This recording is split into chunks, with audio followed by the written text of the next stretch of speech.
Now, how many out there are actually planting food plots this fall? I know I am. I planted up to 30 different food plots, over 30, in 3 states, up to 18 acres at one time. And food plots are an integral part of my hunting on private land. Of course, I love to hunt public land, different strategy, same concepts, but food plots are critically important, and I want you to have the most food plot forage heading into the season and throughout the season. And it's all about getting the most out of your food plots. And I'm going to talk about 5 ways that you can get the most forage this year and the best food plots and make your food plots last longer going through the hunting season. And the first one is very boring. You know, they talk about using a hook in these videos and trying to put something cool in the beginning. This is not cool, but I want to get it out of the way. That's why I'm talking about it. The second one, that'll be the hook, I guess. But first one, pH and fertilizer. You have to have those minimum requirements. I talk about food plots all the time, food plot strategy. I don't mention this enough. Get a soil test, do what the soil test says, follow it, and you have to have that pH corrected. That's the most important. You always go pH first, lime first. I have a video of how to spread lime, how to put lime on easily. I'm just painting the ground with it. But that is the most important food plot ingredient that you could have, because if you do not have your pH corrected, the fertilizer cannot be taken up by the forages that you plant. So very important that you correct the pH and your pH levels and add that lime to your plots and make sure that you're hitting that pH level, because then you could add the fertilizer, not the other way around. You can never put enough fertilizer down to make up for a lack of good quality pH. And that soil test will give you those numbers, and we'll just get that out of the way first. It's important. I think all of you know that. You should know it, but even on a small parcel, it'll help you get the most out of your food plot, because it'll increase the amount of volume that you have within your food plot forage, and in some cases actually allow your forage and your seeds to even grow. Because if the pH is too low, even with winter rye, which is the most pH tolerant, that will not grow, even with rye, if your pH is not corrected. Now, the second one, this is the most controversial, so I'll put this, maybe this is the hook. When you have summer food plots, they can be the destruction of your fall food plots. They can make your fall food plots not last as long. And the reason for that is because you place, if you're already creating great cover for deer, you're already putting high stem count, great browse in your property, great woody browse for daytime bedding and daytime use and daytime feeding on your land, and then you're adding that summer food, you're creating the perfect opportunity for what I call a doe factory, for too many does and fawns on your property. They reside in your property, they take up that space, and if you have small food plots, you're not going to have room left over for mature bucks and for bachelor groups of bucks anyways. So you're going to feed those does and fawns. They're not going to leave your land. And guess what? When you plant that fall crop that you need to hold deer all fall long, all hunting season long, that you need to make a great herd, that fall crop that can shape a great hunting opportunity, that can protect young bucks, that you can attract deer to, that you can attract bucks when they shift their habitat from their summer to the fall ranges. Because yes, there is a complete difference between summer buck range and fall buck range. Then when you put those pieces together, you're going to add a lot of does and fawns. And if you have those summer food plots, those does and fawns that are here today are here to stay. And when that green pops up in your fall food plot, they're going to hammer it. And when they hammer it early, you don't build volume. When you don't build volume, then you don't build enough food plot forage to last throughout the entire hunting season.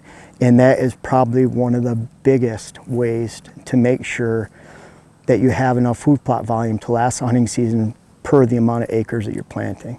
Now, third, and this is real critical, is weed control. You have to have good weed control. If you can see out here, we have our burned out plots. We've planted, we have young forages coming in with brassica, oats, bean, peas, late planted, early, end of July, early August planted. So we're gonna have a great forage here for the deer, but we've addressed the weed concerns. Look at it this way.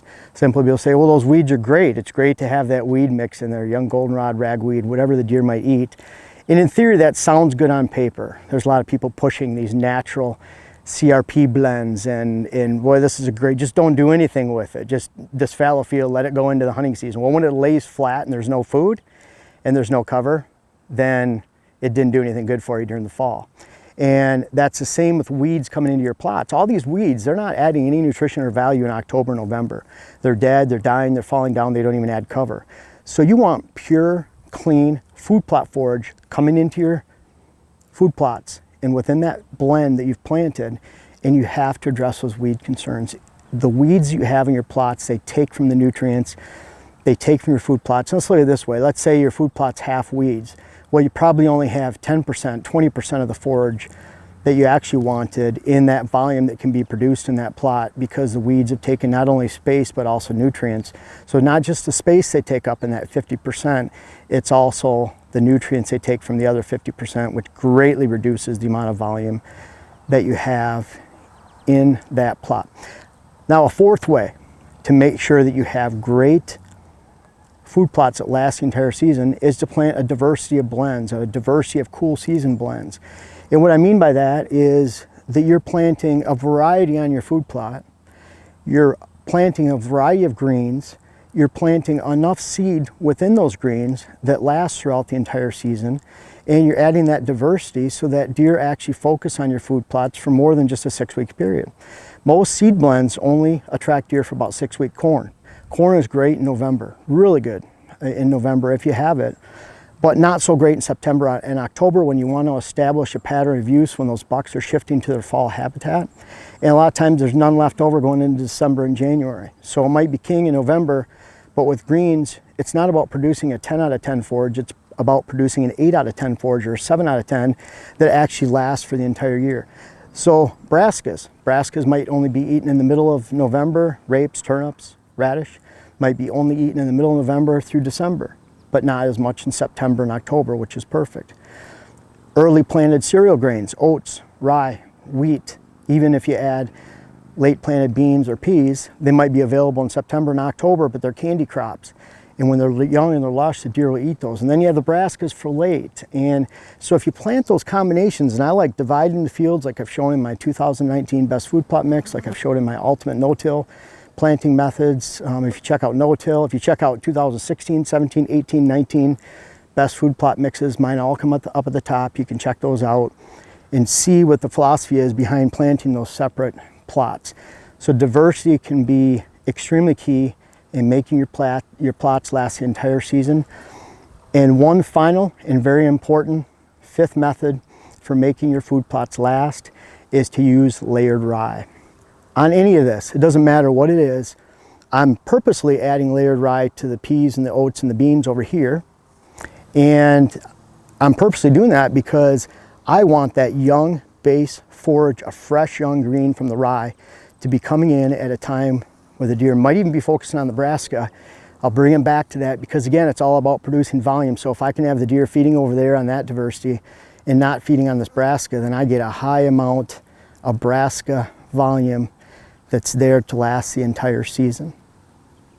Also, if this brassica gets droughted out over the next 3 weeks, if this forage over here gets overbrowsed by deer, they all of a sudden like an army come here because they're shifting, then I can always put that 200 pounds of winter rye down approximately at or just before your expected first frost date, even 2 weeks before, 3 weeks around there would be perfect. And I can get a great, low, lush, thick crop of winter rye that offers a green, lush base. You don't want that rye getting this tall. You want it, and that's why you key right before that first frost. It's not that the frost kills it. The frost stops its growth, and you get a warm up, it grows a little bit more, the deer eat it, but you want that thick base so that they can have a lot to munch on with each bite.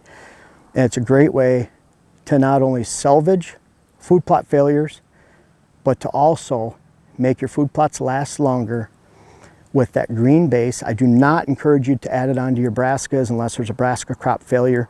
I do encourage you to add it onto your oats, beans, peas, or oats and peas, whatever mixture you have.